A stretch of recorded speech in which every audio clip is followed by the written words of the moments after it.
र थोरै फेरि मैले यहाँ बस्दै पनि मैले माधवजीलाई भनेको थिएँ, म त बिहानदेखि यति धेरै कार्यक्रममा सहभागी भएँ, म त थाकेर नबोल्न पाए हुन्थ्यो भन्ने भइरहेको छ भने पनि थिएँ। त्यहाँ तपाईँकोबाट उसमा पनि अब तपाईँलाई मिठो खाना पुग्ने गरी अगाउने गरी माधवजीले खुवाइसक्नुभयो। मैले फेरि त्यहाँ अझ थप्न थालेँ भने चाहिँ फेरि त्यो चाहिँ अपच हुन सक्छ। म अपच गराउन पनि चाहेको छैन। म तपाईँ सोलुखुम्बु जिल्लाका सबै पदाधिकारी, केन्द्रीय समितिका कमरेडहरूलाई, स्थायी समितिका कमरेडहरूलाई धन्यवाद भन्न चाहन्छु। तपाईहरुले यो सगरमाथाको जिल्लालाई पार्टीको मूलधारको रूपमा स्थापित गर्न तपाईहरुले जो मेहनत गर्नुभएछ र सफलता पनि प्राप्त गर्नुभएछ, त्यसको लागि धन्यवाद भन्न चाहन्छु। म पनि पटक पटक सोलुक पुगेको छु। त्यहाँको स्थिति, त्यहाँको पार्टी, त्यहाँको जनता, त्यहाँको संस्कृति परम्परादेखि लिएर एभरेस्ट बेस क्याम्पसम्म पनि पुगेको छु। मेरो छोराले र बुहारी त एभरेस्टै चढे, म चाहिँ बेस क्याम्पमा गएर चिया खाएर फर्केको। उहाँले के अरे त्यो पत्थर अरे कालो पत्थर गएर क्याबिनेट राख्नुभयो, मैले बेस क्याम्पमा गएर चिया खाएर फर्केको हुनाले यो ऐतिहासिक जिल्लाको ऐतिहासिक ठाउँको बारेमा अनुभूति चाहिँ हामीलाई गहिरो गरी नै छ। त्यो अनुभूति गर्नुपर्ने जिल्लाभित्रै पर्छ सोलुखुम्बु जिल्ला, जो विश्वले चिनेको जिल्ला पनि छ, विश्वभरि स्थापित पनि छ। त्यहाँ कमरेडहरू मलाई अहिले अब योभन्दा बढी चाहिँ थाक्न नलगाउनुहोस्, म तपाईहरुलाई अपच हुने गरी कुराहरू राख्न पनि चाहेको छैन। म यति भन्छु कि हिजो हामीले पार्टी एकता गर्दा एकताको आधार भनेर हामीले दुईटा कुरालाई बनाएको हो। एउटा राजनीतिक प्रतिवेदन, अर्को विधान। यहाँ मान्छेले कसले के भन्छ भन्ने कुरा मुख्य होइन।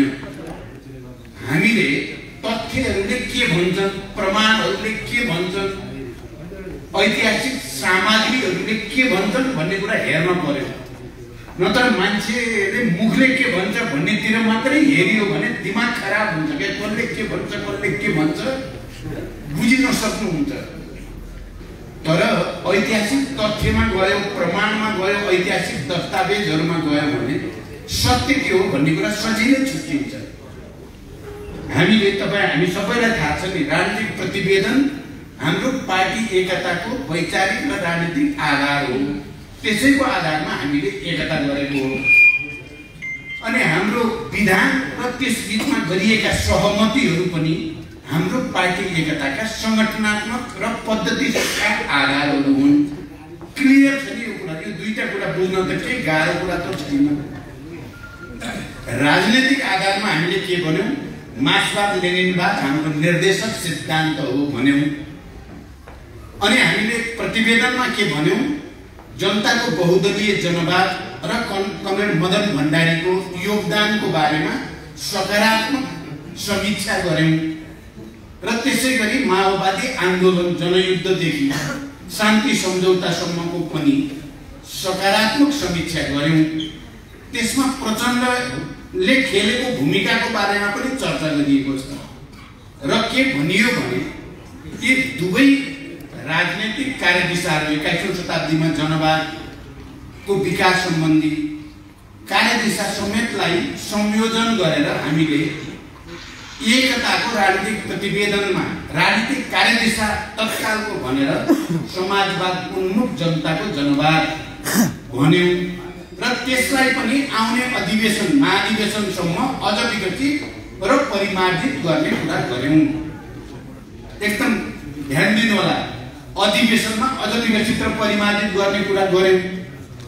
हामीले महाधिवेशनसम्मको लागि दुईटा अध्यक्षको प्रणालीबाट जाउँ, एकताका सबै प्रक्रियामा टुङ्गिँदासम्म र अधिवेशन भएर विचार विकसित नहुँदासम्म, परिमार्जित नहुँदासम्म भन्यौं र दुई अध्यक्ष बराबरी हैसियतमा राखियो। 1 नम्बर र 2 नम्बर भनेकै छैन। अहिले निर्वाचन आयोगमा छलफल भएर 1 नम्बर 2 नम्बर भन्ने कहीँ छ भन्दा न त्यति बेलाको सहमतिमा छ, न राजनीतिक प्रतिवेदनमा छ, न कुनै विधानमा छ। यो त बराबरी हो। त्यो एउटा भनौँ न दुईटा अध्यक्षको बीचमा र सचिवालयमा छलफल हुँदा मेरो उदारताले गर्दा उहाँलाई 1 नम्बर माइनेटमा नाम लेख्न मैले दिएँ। के कारणले दिए त भने कुनै सहमति गरेर दिएको होइन, माइनेट गरेर दिएको होइन, माइनेट गरिएको पनि छैन 1 र 2 हुने भनेर भनेको के मात्रै हो भने मैले 3टा भोटा बढी फटाछु कमरे भनेकोलाई मैले मिठो सुने क्या हो त नि। केपी ओली म भन्दा त 3टा भोटा 3 वर्ष जेठो भएपछि 3टा भोटा बढी फटाएकै छ। माया लाग्यो मलाई। अब के गर्नुहुन्छ? एउटा त्यो भनेकोले मैले ल हुन्छ 1 नम्बरमा नाम लेखेर त के भयो र सही गर्ने बेला बराबरी हुँदै हुन्छ, 1 र 2 भन्ने हुँदैन। सर्कुलरमा सही त तपाईँले देख्नु भएको छ नि, 1 र 2 भन्ने सही त छैन, बराबरी नै सही छ। प्रमाणले त बराबरी नै छ। एउटा त्यो 3 वर्ष 3टा भोटाले काम गर्यो। दोस्रो केले काम गर्यो भने प्रधानमन्त्री म प्रधानमन्त्री हुँदासम्म म 1 नम्बर गरौँ, तपाईँ प्रधानमन्त्री भएपछि तपाईँ गर्नुहुन्छ भन्दा त कुरो त ठिकै भनेर सुने मैले। ठिकै हो कुरा। अब प्रधानमन्त्री भएको मान्छेलाई पछि हालेर म अगाडि बढ्नु त राम्रो देखिँदैन। तर हाम्रो विधानले, हाम्रो प्रमाणले, हाम्रो सहमति कहीँ पनि 1 र 2 छैन। त्यो अहिले 1 भनेर उहाँले भन्न खोज्नु चाहिँ बेइमानी मात्रै हो। र राजनीतिक प्रतिवेदनमा जब जनताको बहुदलीय जनवाद र 21औं शताब्दीको जनवाद दुईटैलाई संयोजन गरेर समाजवाद उन्मुख जनताको जनवादमा सहमति गरेर त्यो समाजवाद उन्मुख जनताको जनवाद पनि महाधिवेशनबाट विकसित र परिमार्जित गर्ने भनेपछि अहिले विचार र राजनीतिले अब एमाले अब माओवादी भन्ने खोइ मिल्छ? वैचारिक राजनीतिक आधारको हिसाबले कहीँ पनि मिल्दैन। पहिलो कुरा वैचारिक ढङ्गले म खालि कमरेडलाई गहिरो गरी विचार गर्न मात्रै म यो जोड दिएर भन्न चाहेको छु। विचारले हामी अर्को ठाउँमा गइसक्यौँ। जनवादी क्रान्ति मूलभूत रूपमा सम्पन्न भयो। अब समाजवादी क्रान्तिको दिशातिर जाने हो।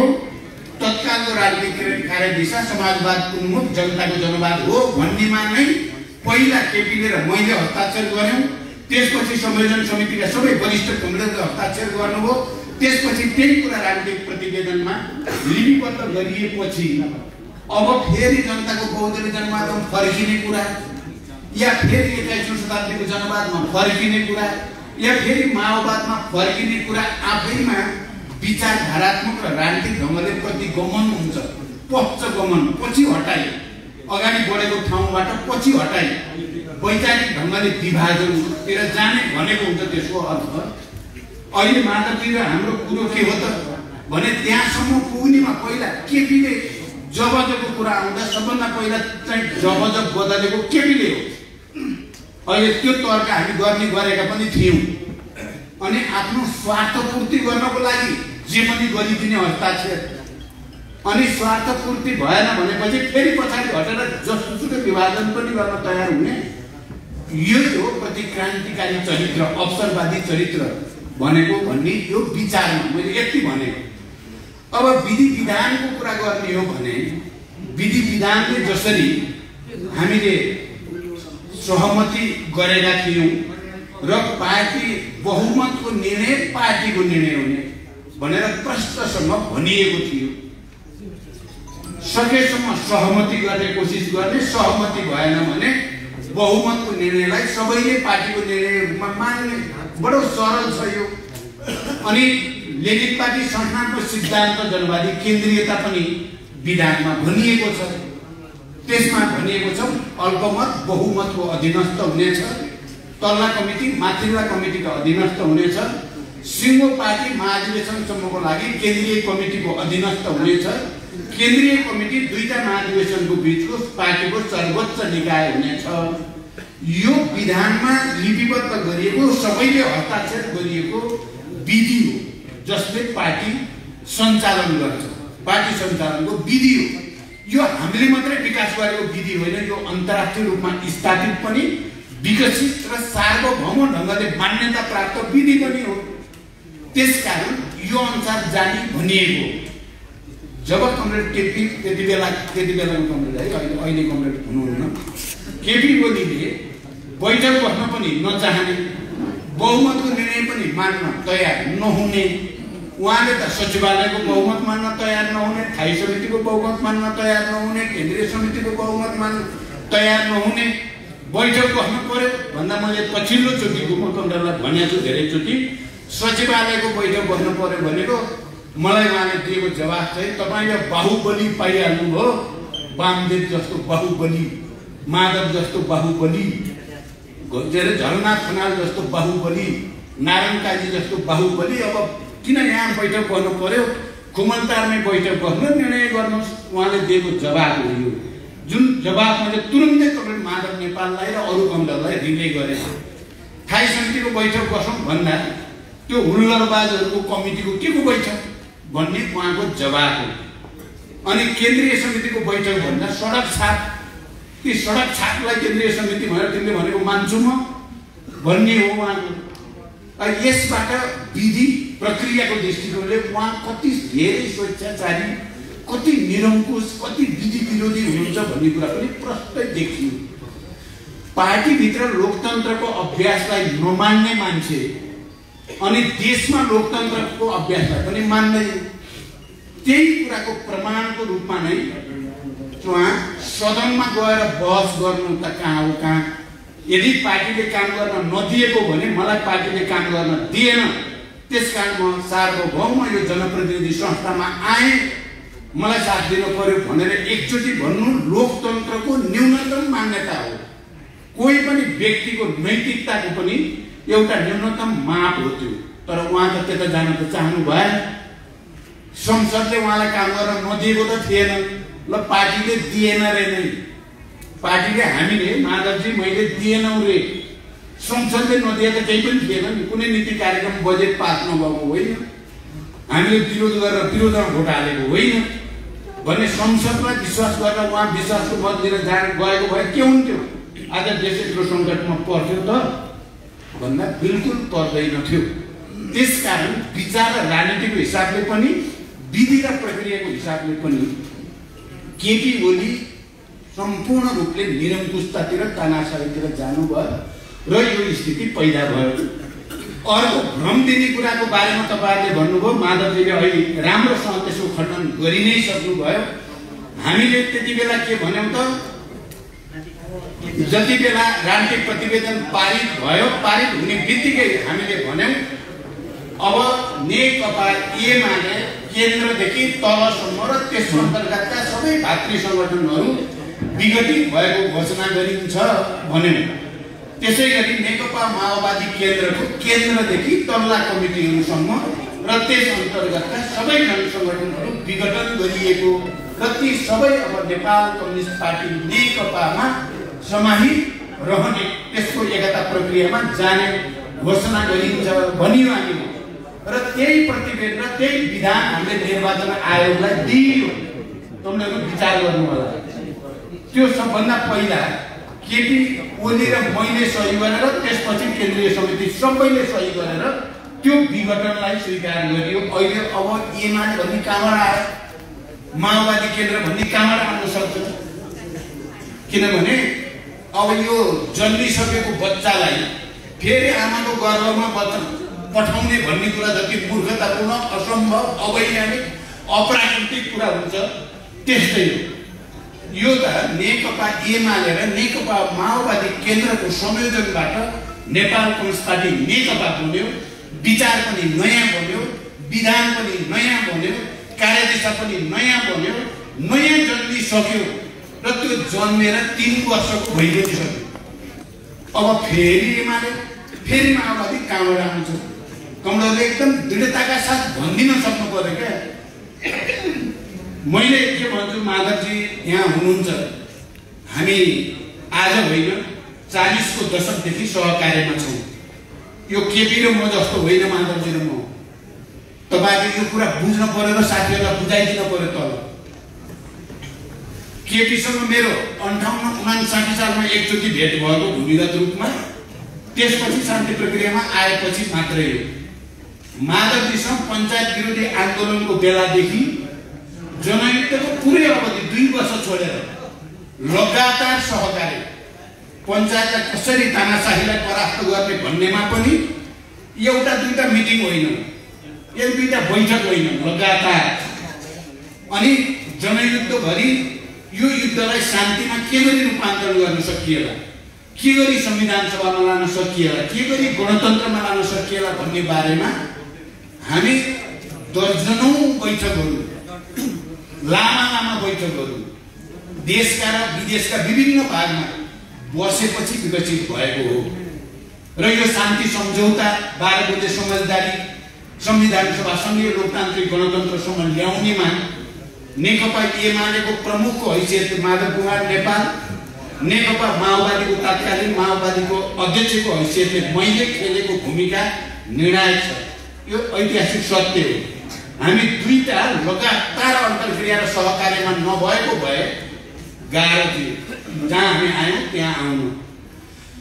कहिले कहिले केपीले के भन्नु खोज्छन् भने एमाले भनेको केपी म हुँ, माओवादी भनेको प्रचण्ड हो, अब प्रचण्डतिर लाग्ने कि मतिर लाग्ने भनेको एमालेतिर लाग्ने कि माओवादीतिर लाग्ने हो भनेर उनले त्यो भनेर भ्रम दिन खोजेको छु। तलसम्म मैले चाहिँ अस्ति माधवजीलाई भने, मैले साथीहरूलाई भनेको छु, यो ऐतिहासिक तथ्यको योभन्दा ठुलो विकृतीकरण भ्रष्टीकरण अरू हुनै सक्दैन।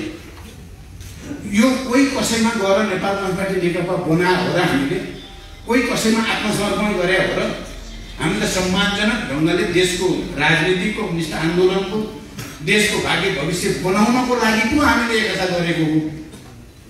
हामीले चाहिँ प्रतिवेदन र विधान बनाएको विचार र राजनीतिले भन्ने हो भने हिजो तत्कालीन नेकपा माले कोकेदेखि सशस्त्र सङ्घर्षमा दीर्घकालीन जनयुद्ध छापामा युद्ध भन्ने भाषा प्रयोग गर्ने र प्रशिक्षण नेकपा मालेले नै गरेको हो। पछि शान्तिपूर्ण प्रतिस्पर्धा मार्फत जानुपर्छ अब भन्ने सोचाइ एमालेसम्म आइपुग्दा त्यो विकसित भयो।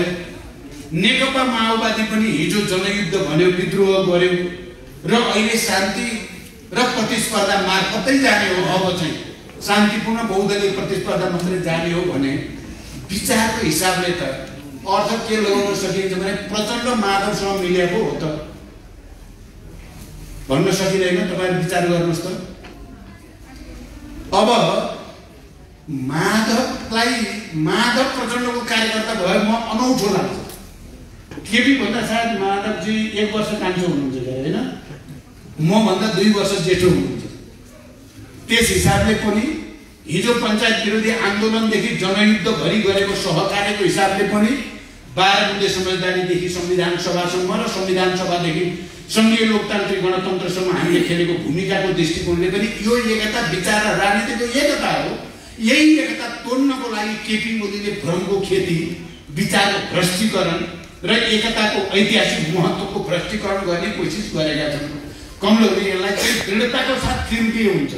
ऐतिहासिक तथ्यको आधारमा, दस्तावेजको आधारमा, प्रमाणका आधारमा, इतिहासको विकास प्रक्रियाको आधारमा पनि। त्यसकारण हामी कोही भ्रमित हुन जरुरी छैन। हाम्रो यो एकता जो अहिले छ यो पार्टी एकताको निरन्तरता हो, पार्टी एकताको सुदृढीकरण हो। पार्टी एकता विरोधी, विघटनवादी, विसर्जनवादी चोइटिएर गएको हो भन्ने तथ्य नै सत्य हो। हामी सबै त्यही सत्यको पक्षमा दृढतापूर्वक उभिन जरुरी छ। त्यसकारण अहिले निर्वाचन आयोग अथवा अन्यत्र पनि जे कुराहरू भइराखेका छन् हामी गम्भीरतापूर्वक आफ्ना तथ्यहरू, प्रमाणहरू, दस्तावेजहरू, इतिहासका घटनाक्रमहरू लिएर बहस गरिराखेकै छौँ। मलाई लाग्छ हामीले जित्छौँ, हामीले जित्नै पर्छ। कमरेडहरू अहिले केपीले जे भ्रम दिन खोजेका छन् दिन प्रतिदिन त्यो अब कमजोर हुँदै गएको छ। हामी अब बिस्तारै त्यसलाई चिर्दै अगाडि बढेका छौँ। मैले हिजो पनि भने अब फेरि उताबाट यता आउने क्रम सुरु भएको छ। भ्रममा परेका साथीहरू त्यति मात्रै होइन, अब आजसम्म आउँदा हिजो भनेको भन्दा नि अलिकति अगाडि बढाएको छ। केही साथीहरू त प्रवेश गरिसके, उता गएका त फर्केर। मैले एकजना सांसदलाई त मैले आजै पनि भेटेँ। त्यसकारण यो क्रम बढ्दो छ, यो क्रम बढ्छ। आउँदो दिनमा हामी सबै एक भिक्का भएर अगाडि बढौँ। अरू धेरै कुरा यहाँ भइसकेको हुनाले मैले लामो व्याख्या गरिनँ। फेरि पनि सोलुखुम्बुका तपाईँ सबै टोलीहरूलाई हार्दिक धन्यवाद भन्दै दृढताका साथ अगाडि जानुहोस्। तपाईँहरूले जो प्रतिबद्धता हाम्रो अगाडि दुईटा अध्यक्षको अगाडि इन्चार्जको अगाडि व्यक्त गर्नुभएको छ, सोलुले आफ्नो भूमिका खेल्नेछ, सोलुले आफ्नो भूमिका खेल्छ भन्ने कुरामा हामी विश्वस्त पनि छौँ। अगाडि जाउँ, हाम्रो जित सुनिश्चित छ भन्दै म बिदा हुन्छु। धन्यवाद। धन्यवाद आदरणीय अध्यक्ष एवं प्रमुख अतिथि कमरेड प्रचण्डलाई सार्वजनिक प्रशिक्षण र निर्देशन मन्तव्यको लागि। हामी यो महत्त्वपूर्ण कार्यक्रममा समय दिनुभएकोमा दुवै अध्यक्षप्रति आभारी छौँ र सबै नेताहरूप्रति आभारी छौँ, आभार व्यक्त गर्दछौँ। यो कार्यक्रम सकेपछि पनि हामी एकछिन अध्यक्ष गइसकेर छोटो